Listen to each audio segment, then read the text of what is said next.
Alors, je suis enseignante en yoga du Cachemire et du son, enseignante aussi en Vinyasa Yoga où je propose le slow flow et la danse du dragon. Et je suis formatrice en massage bien-être et en énergétique. Je forme sur une vingtaine de protocoles, je suis certifiée Calliope. Voilà, donc c'est des formations professionnelles, mais qui peuvent aussi tout à fait convenir aux personnes en particulier qui veulent se former pour le plaisir, pour la famille, pour le couple.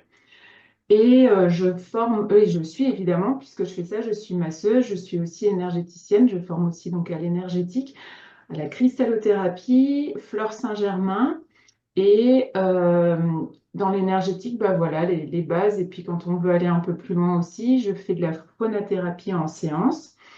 Et puis, je pense que j'ai fait le tour. Parfois, j'oublie un ou deux trucs, mais globalement, c'est ça.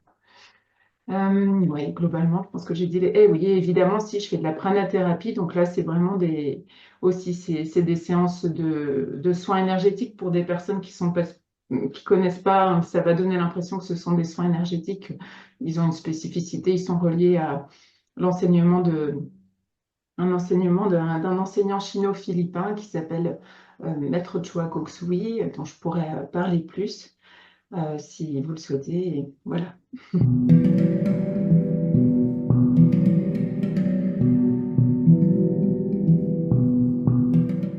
Alors, à la base, ça a commencé parce que je me suis posée, j'habitais à l'étranger un petit peu, enfin quelques années, et en fait, quand je suis rentrée en France, je me suis dit, ça y est, je peux enfin me poser et rester dans une activité pour quelques temps. Et donc, j'ai exploré différentes pratiques. J'ai fait du Qigong, j'ai fait de la méthode Feldenkrais, j'ai fait du Tai Chi, Chuan, j'ai fait quoi d'autre? Du yoga, effectivement. J'ai surtout fait beaucoup de méditation avec mes enseignants qui sont arrivés à ce moment-là dans ma vie. J'ai eu trois, quatre enseignants vraiment très importants sur mon cheminement qui sont arrivés à cette même période, comme par hasard. Et donc je me suis vraiment plongée beaucoup dans mon intérieur, dans la méditation.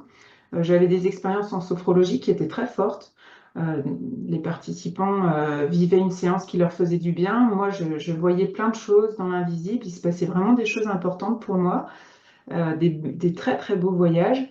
Et donc, ça m'a donné envie d'en faire plus. Donc, mes enseignants, j'ai mon premier enseignant qui vit aux Seychelles, qui m'a enseigné pendant 8 mois en individuel et qui lui a vraiment transformé ma vie.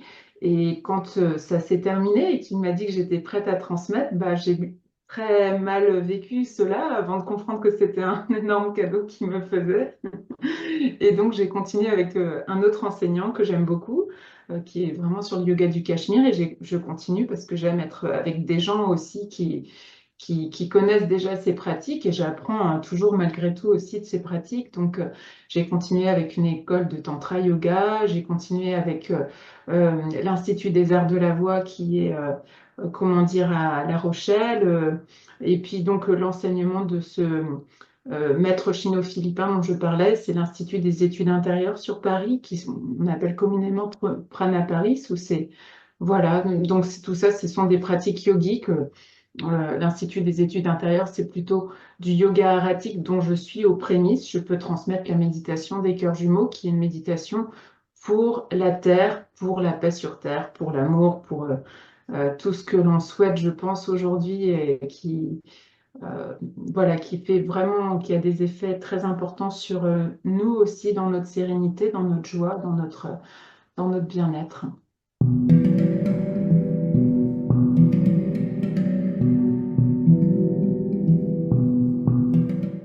Alors, relation à soi, pour moi, tout commence par soi, en fait, et de voir de quoi on se nourrit, autant, qu'est-ce que l'on met dans notre corps, qu'est-ce que l'on met dans notre corps qu'on va dire qui est notre temple sacré, qui fait partie de notre expérience sur Terre. C'est lui qui fait qu'on voit qu'on est ici. Comment on va le nourrir, autant spirituellement, à quel monde on va se relier, comment on va le nourrir au niveau très concret dans la matière, qu'est-ce qu'on va lui donner à manger, qu'est-ce qu'on va faire comme lecture, quelle pensée on va lui donner, comment on va se relier à soi, comment on va aussi prendre le temps de pratiquer ce qu'on appelle dans le yoga la réflexion intérieure et de voir quel est le niveau d'amour que j'ai pour moi, où est-ce que j'en suis dans ma capacité à pardonner, est-ce qu'aujourd'hui j'ai jugé quelqu'un, est-ce que est-ce que je me respecte, est-ce que je sais me faire respecter, enfin bref, ça peut être plein, je donne des exemples, ça peut être plein de questions, mais voilà, faire le point régulièrement, quelle est la réalité que j'ai créée aujourd'hui, comment je me suis reliée à moi pour manifester ce que je souhaite dans mon monde, dans ma réalité à l'extérieur, en fait. Donc, c'est ce que je dirais pour la relation à soi, voir, puis aussi tout simplement comment je me relie très concrètement dans le toucher, comment je prends soin de mon corps, pas que dans la nourriture, mais comment je respire. Enfin, c'est plein, ça peut être plein de choses. Après, il y a des personnes qui sont au début du chemin, que déjà juste de voir comment elles respirent, déjà c'est précieux, parce que ça peut leur faire une ouverture incroyable de se rendre compte qu'en fait elles ne respiraient pas, elles ne savaient pas respirer, elles avaient oublié, en tout cas parce qu'elles ont su quand elles sont nées. Donc voilà, ou a priori, normalement, mais voilà. Et puis après, ça peut être, pour moi, c'est une base pour la relation à l'autre en étant déjà pleinement avec soi-même, en se rappelant qu'on est vraiment des êtres qui, on est déjà complet en fait. L'autre est un cadeau qui nous est présenté pour évoluer sur notre chemin. Et donc, bah, comment on va se relier à partir de là, en étant vraiment avec soi. À la base et de la même façon avec le monde, comment je vais me relier à comment je vais pouvoir être dans des waouh aussi parfois, waouh, qu'est-ce que la vie m'a présenté aujourd'hui et puis parfois ce sont des cadeaux qui n'ont pas l'air d'en être et qui sont juste un souhait de l'âme d'évoluer aussi et comment j'y suis ou comment j'y suis pas aussi sans on va pas quand on n'y est pas qu'on n'y arrive pas c'est pas grave juste de constater qu'on est là aujourd'hui.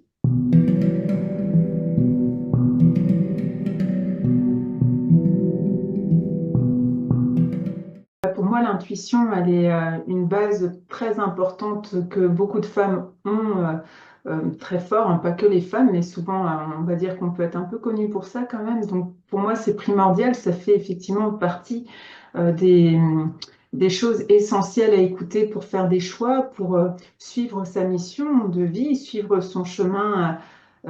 Quand on n'écoute pas son intuition, on peut voir, voir les effets si on ne sait pas écouter à un moment.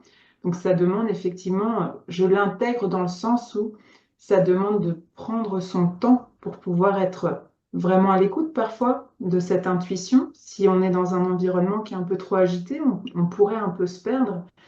Et pour moi, ça fait partie des capacités psychiques, tout comme la clairaudience, la clairvoyance, la médiumnité, d'autres capacités que je peux aider à développer grâce aux enseignements que j'ai reçus, si on me le demande.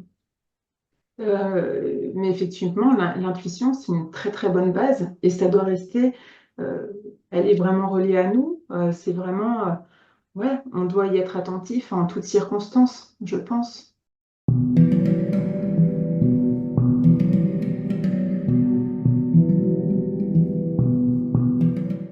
Alors, l'atmosphère qui s'y déroule, eh bien, c'est la légèreté, la joie, la sérénité, le développement de la créativité aussi. Et donc, ce qui va permettre ça, eh bien, c'est une confiance envers l'enseignant aussi, peut-être de comment on m'aura connu, de comment j'aurai communiqué. Mais en tout cas, quand ça commence, une retraite, je pose un cadre qui va être un cadre de bienveillance, de non-jugement, de respect de soi, de respect de l'autre, de liberté de parole, liberté de se taire, de confidentialité, euh, de qu'est-ce que j'oublierais de dire là? Respect de soi, respect de l'autre. Oui, je pense que j'ai plus ou moins fait le tour. J'ai peut-être oublié un élément. En tout cas, je pose ce cadre-là et je demande toujours aux participants si ce cadre leur convient, qu'ils me le disent vraiment un par un. Que s'il y a quelque chose qui gêne, qu'on en parle avant de commencer quoi que ce soit. Et surtout, je leur demande aussi s'ils ont envie de rajouter quelque chose dans le cadre. Et s'ils le demandent, eh bien, je demande à chaque participant si c'est OK pour tout le monde qu'il y ait ce nouvel élément dans ce cadre ou pas avant de le valider. Et sinon, c'est pareil, on en parle. Jusque maintenant, il n'y a pas eu beaucoup besoin d'en parler parce que ce qui est proposé d'être ajouté, ce sont aussi des valeurs qui nous portent tous, plus ou moins. Et voilà. Donc, ça se fait assez spontanément, en fait. Mm.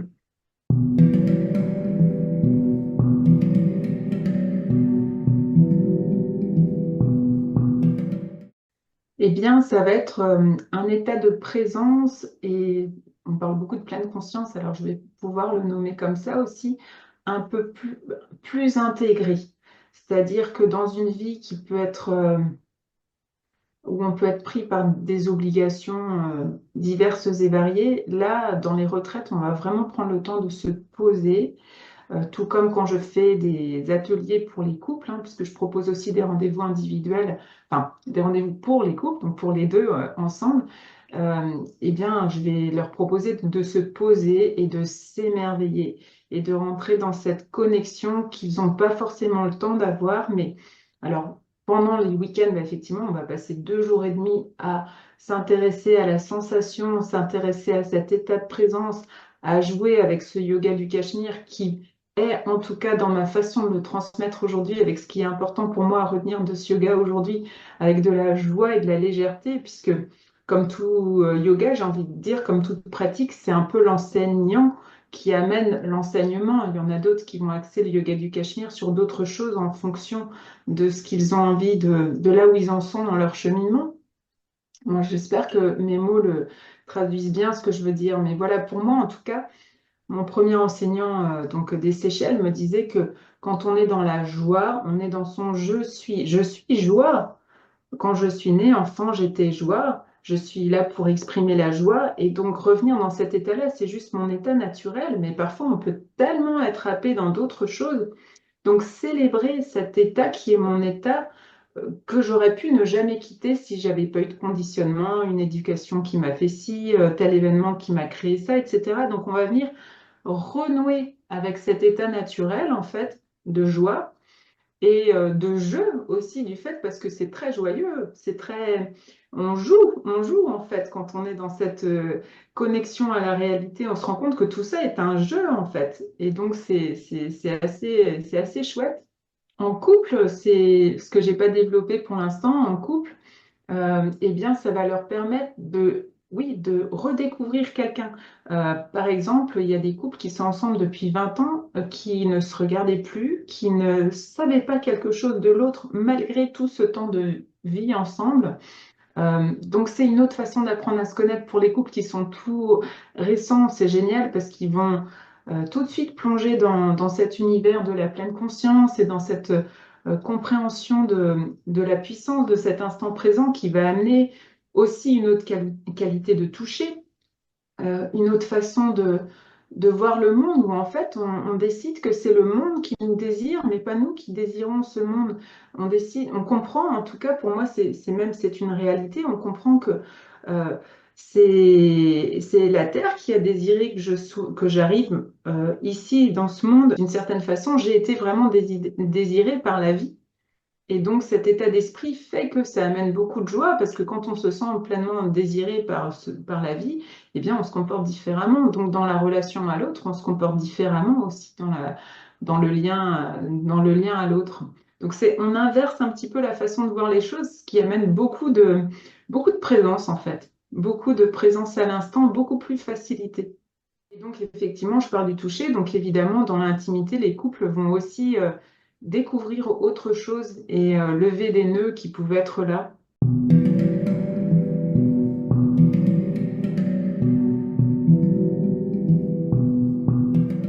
Alors, c'est plus des ateliers que je dirais que des stages, parce qu'en fait, dans les retraites, effectivement, il peut y avoir des couples et des personnes seules qui sont présents. Les deux peuvent être dedans, même si, effectivement, il pourrait y en avoir qui seraient réservés aux couples. Parfois, ça m'a été demandé, mais je trouve ça toujours enrichissant, en fait, quand il y a à la fois des personnes seules et des couples ensemble.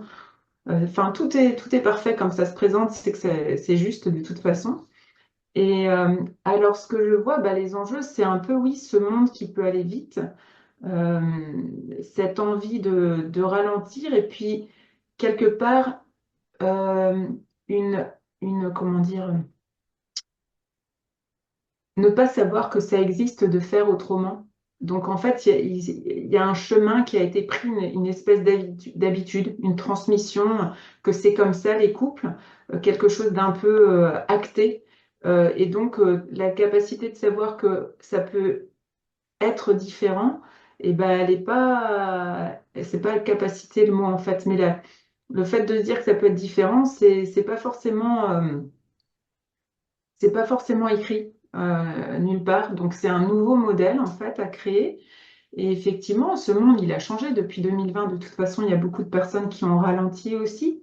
Euh, mais il y a justement cette volonté, bah, dans cette lenteur, qu'est-ce que je fais maintenant aussi dans ce couple? Si je suis une partie de mon temps en télétravail et que ma compagnon aussi, bah, en fait, comment on se réinvente en fait? Donc c'est une nouvelle façon de voir les choses qui effectivement peut dérouter au début quand on n'a aucune base en méditation, aucune connaissance que le yoga, c'est la connexion avec le divin. Donc, c'est avant tout se relier à son moi supérieur, à cette divinité qui fait qu'en fait, on va se comporter avec l'autre différemment et qu'en fait, on va vivre des relations nourrissantes. Et donc, il y a oui, à la fois cette vie qui va vite et puis ce gros point d'interrogation de, en fait, on fait comment? C'est ça les challenges, en fait. Il n'y a pas eu de mode d'emploi avant. Je pense que c'est ça les plus importants, ouais.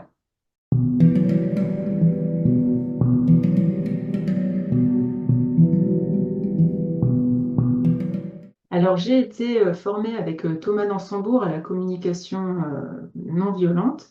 Et donc, je l'intègre en transmettant qu'il y a une autre façon de parler, qu'on ne connaît pas forcément et qui a du pouvoir, puisque le verbe est créateur, le verbe a du pouvoir. Plus on rentre en connexion avec son âme, avec sa réalité divine, plus les mots qu'on va dire vont avoir du pouvoir. Donc c'est important de le mesurer, qu'on va de plus en plus créer sa réalité à partir de là.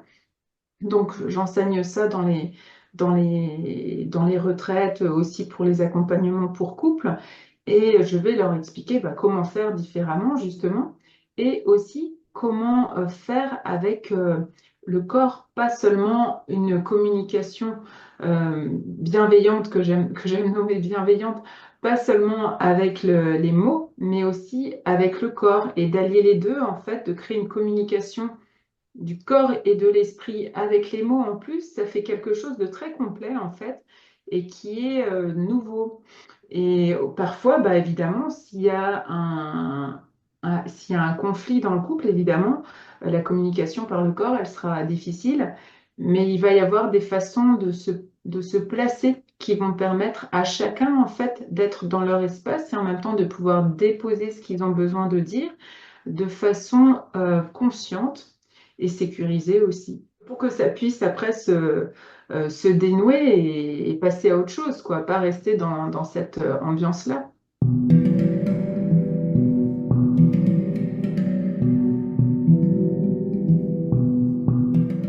Alors, j'utilise beaucoup le mot intimité, puisque pour moi, c'est très relié au monde émotionnel. Comment on se sent dans ses émotions va avoir un impact dans notre façon de vivre notre intimité sexuelle aussi. Et puis aussi comment on va être relié à notre âme et comment on va prendre en considération l'importance de se saluer en tant qu'âme avant de rentrer dans une connexion au niveau physique. Ça va avoir un impact important. Donc je transmets aussi tout ça dans les ateliers. Et après, bah, chacun fait ses expériences. Je peux parler selon là où on est le couple, hein, de comment l'hygiène de vie que l'on va avoir. Bah, dans un couple, ça fait vase communicant un peu, hein. Donc, s'il y a une conscience d'un côté mais pas de l'autre, ça peut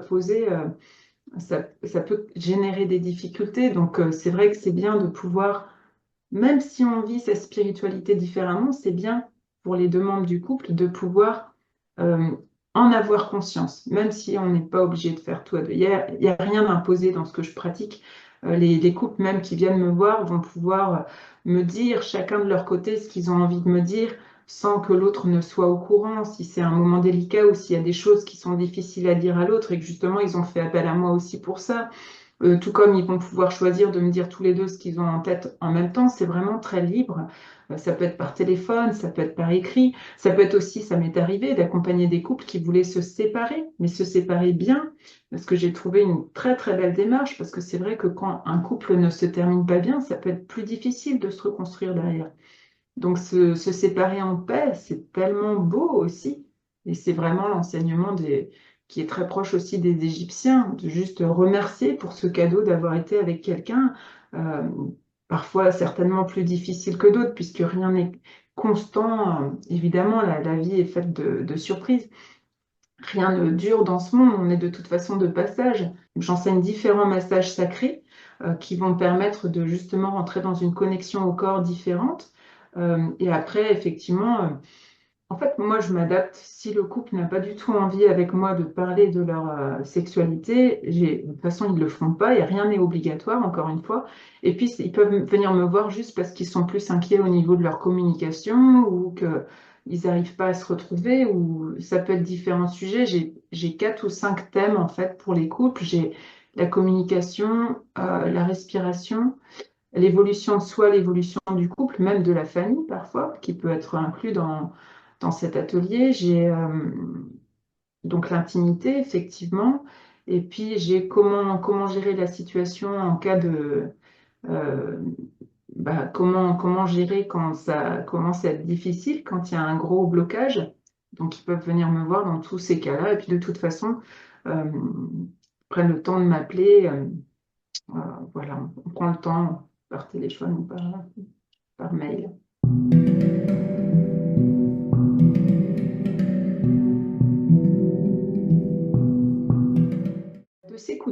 De s'écouter dans ses doutes, de m'en parler s'il y a besoin, d'en parler avec le compagnon aussi.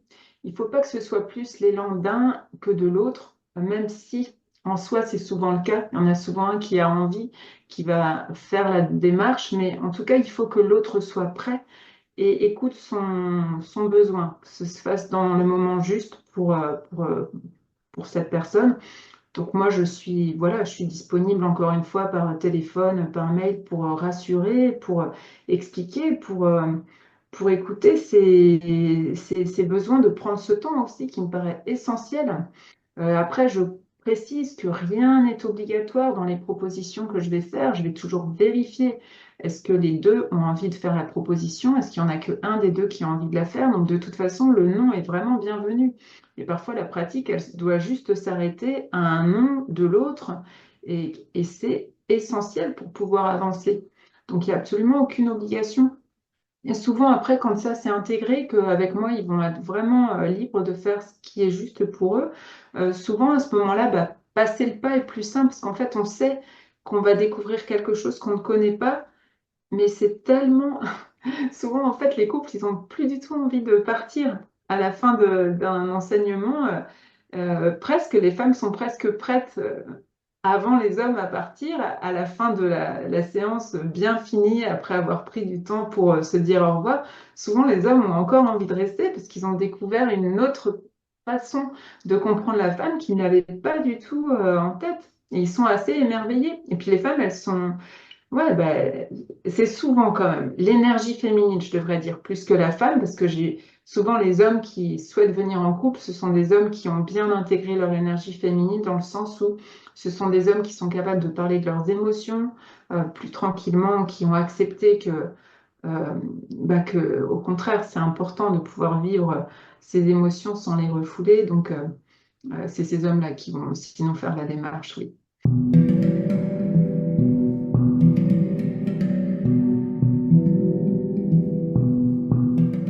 Alors donc, je vous parlais du yoga du Cachemire. Donc, il y a un yoga non postural qui se déroule en 4 phases, qui place vraiment dans la sensation, dans l'instant présent, qui est vraiment du fait très régénérant, puisque être dans l'instant présent, ça fait une pause pour le mental aussi.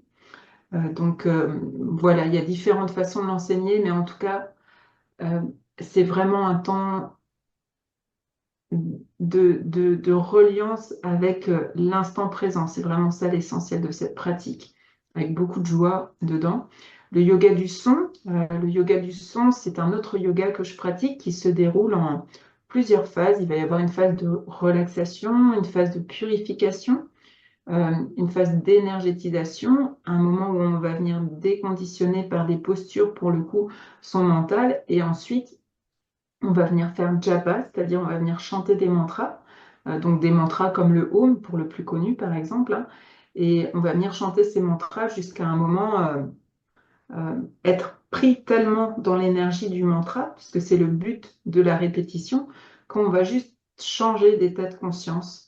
On va se retrouver à un moment, peut-être, si la séance a été menée de façon à ce que ça amène ça, ou si le participant est prêt à vivre ça, ça va souvent amener un état de béatitude. Donc c'est un état aussi finalement de pleine présence à sa divinité d'une autre façon, euh, par une autre porte d'accès. Et sinon, je transmets donc la méditation des cœurs jumeaux qui fait partie du yoga aratique. Mais là où j'en suis dans ce yoga qui est très, tout un cheminement, dans ce yoga, je dirais, je peux transmettre la méditation des cœurs jumeaux qui, comme je le disais, là, c'est vraiment, on fait le vide, on se place comme canal pour se placer au service de la terre, au service des humains, au service de la nature, au service des animaux, de tout ce qui vit dans ce monde, au service de ramener de la lumière dans les mondes spirituels, dans tous les mondes qui existent. Et on va venir vraiment se rendre compte de notre pouvoir créateur, comment on peut transformer les choses, on va ramener de la prospérité là où il y en a besoin. Enfin bref, c'est très très complet comme enseignement. Et donc dans les retraites que j'anime, on commence toujours par cette méditation, on termine toujours par cette méditation. Il y a toujours une pratique de yoga du son le matin ou le soir d'un des 2 jours. Et après, c'est vraiment le yoga du Cachemire qu'on vit dans la retraite.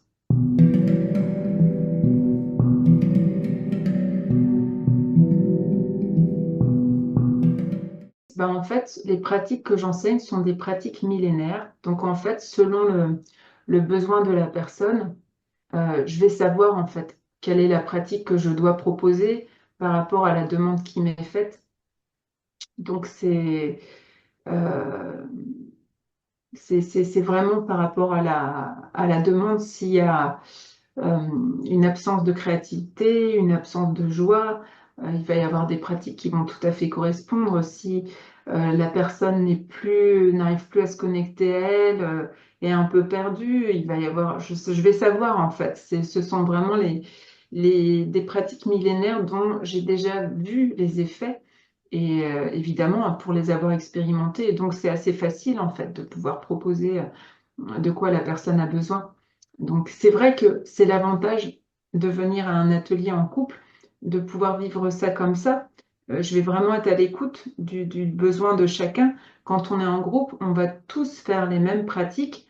L'avantage du groupe, c'est que le groupe échange, ils échangent entre eux. Et en fait, c'est l'autre façon de nourrir la relation. Mais c'est sûr que ça va pas être un travail aussi précis que quand on vient me voir en atelier.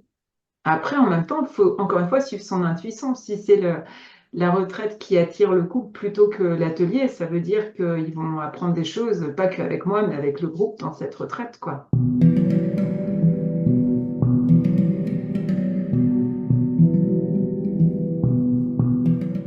Elle est essentielle, elle est primordiale et de toute façon, je suis imbibée de ça. Les gens qui me connaissent disent de moi que je suis très spirituelle et, euh, et donc oui, ça fait partie vraiment de mon chemin de vie. Je fais moi-même mes pratiques quotidiennes et donc c'est des choses que j'expérimente, que je vais proposer euh, aux gens qui viennent vers moi en fait. Donc des choses qui sont accessibles, qui sont simples à tout le monde, pour tout le monde, qui vont pas être trop complexes. Je fais pas des pratiques très poussées, sauf si je sens que le groupe est prêt et que c'est tout le groupe qui est prêt, qui en a envie. Mais pour moi, il n'y a pas besoin d'aller chercher loin. C'est simple, en fait, la spiritualité. C'est rester simple, rester humble du mieux possible, se rendre compte. voilà, prendre conscience de là où on en est. Et il n'y a pas de... C'est vrai que faire des pratiques qui vont vraiment venir activer des choses, c'est pas ma couleur. C'est pas ma couleur. Si vraiment il y avait un besoin, je prendrais vraiment le temps d'échanger avec la personne pour comprendre où est sa motivation. Et vraiment, si ça fait sens, oui, mais sinon, je pense que je ne serais pas la bonne personne non plus.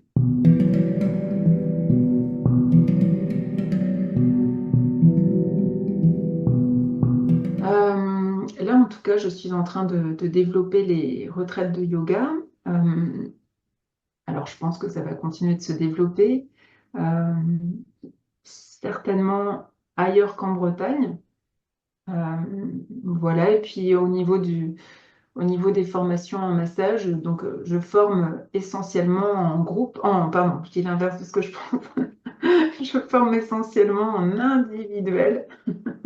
Je forme essentiellement en individuel, ce qui est très apprécié puisque bah voilà, je suis seule avec la personne à l'aider à développer son concept, souvent pour qu'elle s'installe, hein. C'est souvent des personnes qui s'installent ou alors des masseurs qui veulent développer leur carte, mais en tout cas, je les aide à développer des projets cohérents. C'est-à-dire quelqu'un qui veut se spécialiser dans le jeûne, je vais lui transmettre les massages qui sont spécifiques pour les jeûneurs, puisque dans ma carte de massage, je ne sais plus si je l'ai dit, j'ai une vingtaine de massages différents. Donc il y a de quoi faire autant en massage du visage que du corps, que sur futon habillé. Voilà une personne qui est maman et qui veut s'occuper des enfants et qui veut s'occuper à la fois du couple, des enfants et puis des femmes enceintes, par exemple. Bah, je vais lui développer son projet à elle avec les massages adaptés, la relaxation coréenne et d'autres qui vont être très adaptés pour ce public-là.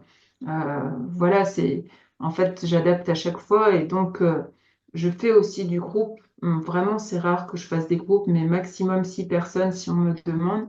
Donc ça, je ne pense pas le changer à l'avenir parce que ça fonctionne bien en individuel. C'est assez précieux aussi dans les retours qu'il y a, dans ce qui se passe dans les formations. C'est toujours unique et c'est toujours aussi très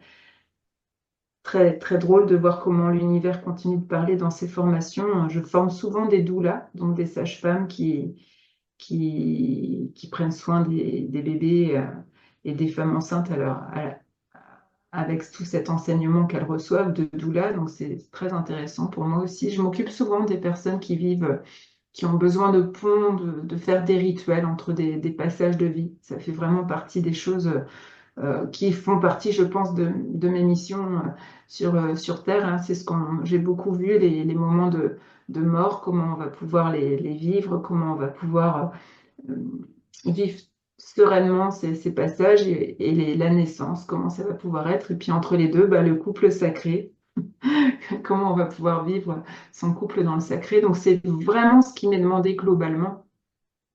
Donc mes propositions, là, effectivement, dans les retraites que je donne, qui recommencent en novembre, puisque j'étais restée sur des ateliers de 3 heures ces dernières années, avec la petite pause qu'on a eue, il va y avoir encore plus de place de donner à la créativité, qui va être libre en fait. Donc, si des personnes ont envie de faire de l'écriture, ils feront de l'écriture. J'ai plein de propositions à faire. Si les personnes ont envie de faire de la peinture corporelle, ils feront de la peinture corporelle. Alors, sur des zones qui sont faciles à faire en groupe, des zones qui sont déjà accessibles, les pieds, les mains, le visage, enfin des choses qui mettent le groupe en confort, de la peinture tout court, de l'aquarelle, enfin voilà, ça va vraiment être, et d'autres arts que je ne nomme pas, mais vraiment je vais laisser le groupe libre de choisir son médium et dans les interactions, c'est très intéressant aussi.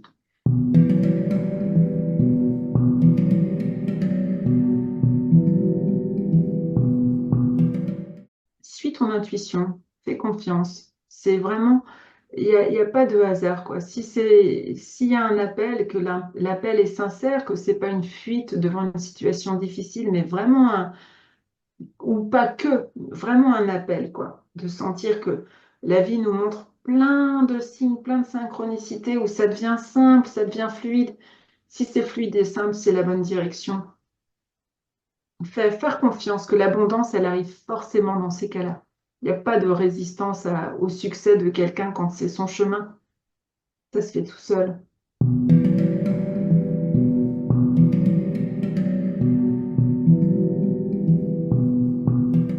Quand on se change soi de l'intérieur, on change le monde à l'extérieur aussi, on change aussi sa réalité.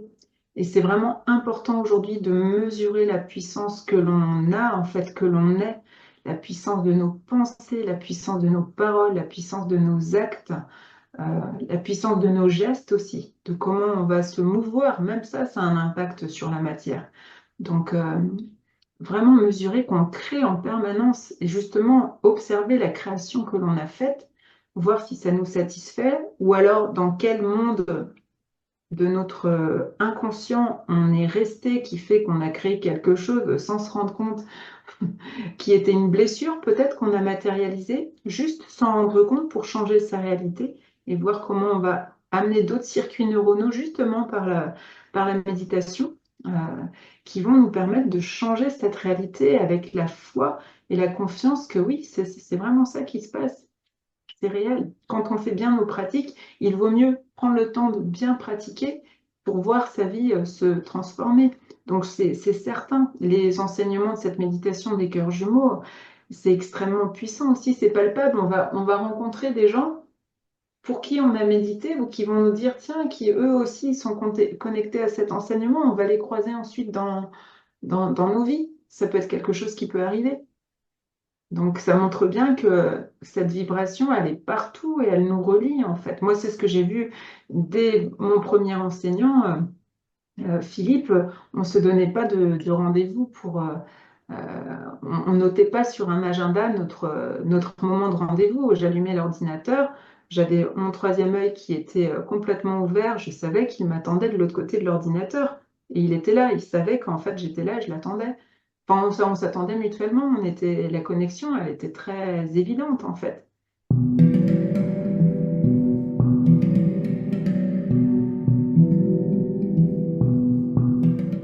Bah, elle est très importante. Ouais, ouais, je suis très animée pour soutenir, prendre soin de la terre. Ça fait vraiment partie des choses qui m'animent, qui font partie de ces pratiques, hein, d'ailleurs, notamment encore une fois de cette méditation des cœurs jumeaux, où on va pouvoir agir sur le climat, on va pouvoir se rendre compte qu'on peut apaiser les élémentaux. On peut vraiment faire des choses. Mais ça, dès le début des enseignements que j'ai reçus, euh, tous me l'ont transmis, ça, cette importance de communiquer avec ce monde élémental, tous ces mondes, ces reliés, qu'on coopère, qu'on travaille ensemble pour transformer la Terre.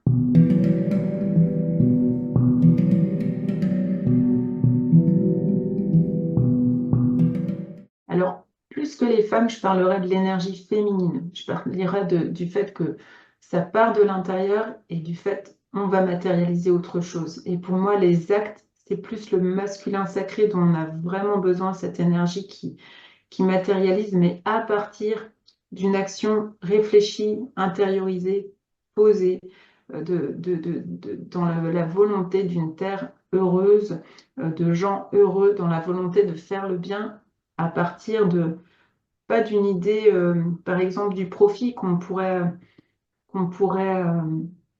mettre en relation avec la vitesse, faire vite et produire, et qui finalement peut être destructrice aussi, mais plutôt à partir d'une vraiment une connexion à son âme, comment je vais pouvoir transformer pour au contraire avoir une planète qui ait ses ressources de respecter, qui ait tout ce qui est en elle, qui soit profondément respecté, choyé et, et voilà, la communication animale elle fait partie aussi de ce qui me plaît beaucoup à parler d'expériences que j'ai pu vivre en communication animale ou de personnes qui ont cette connexion-là, ça me plaît énormément parce que pour moi, ça fait partie de ce nouveau monde aussi qui est vraiment, qui est déjà là, qui est là, qui est là, qui continue d'être bien là et de plus en plus là.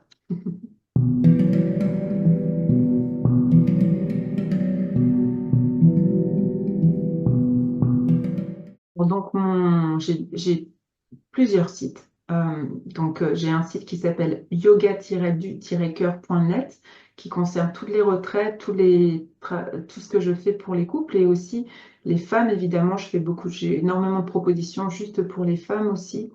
Voilà. Après, j'ai le site qui s'appelle kerayu.com, donc Ker comme maison en breton, Ayu comme Ayurveda, qui veut dire vie et éternité, autant en sanskrit qu'en langue celtique. Donc ça veut dire la maison de la vie, en fait, le nom de ce site, kerayu.com, où là, c'est vraiment autant les soins que je donne, autant en massage qu'en énergétique, que les formations professionnelles qui sont sur ce site-là. Et j'ai autrement un site qui s'appelle formationbienêtre.podia.com, si je ne me trompe pas, ça doit être ça, formation au pluriel, tout attaché, formation bien-être, qui lui propose des enseignements en ligne, puisqu'en 2020, bah, j'ai dû faire comme tout le monde pour proposer mes services autrement.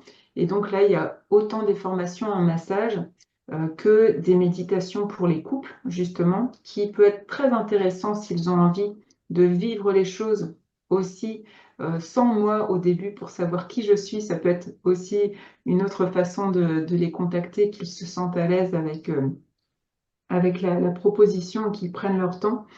Donc voilà, j'ai toutes ces propositions-là et puis les formations en ligne, évidemment. Donc à ma grande surprise, j'ai vu que bah, ça faisait énormément avancer les gens.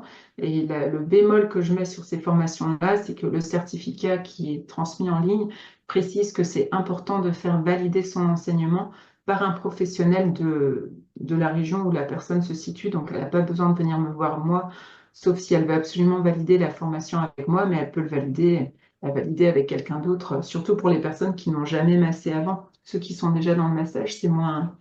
Je me doute qu'ils comprennent bien ce que je dis, mais bon, je ne peux pas tout voir en vidéo, donc voilà.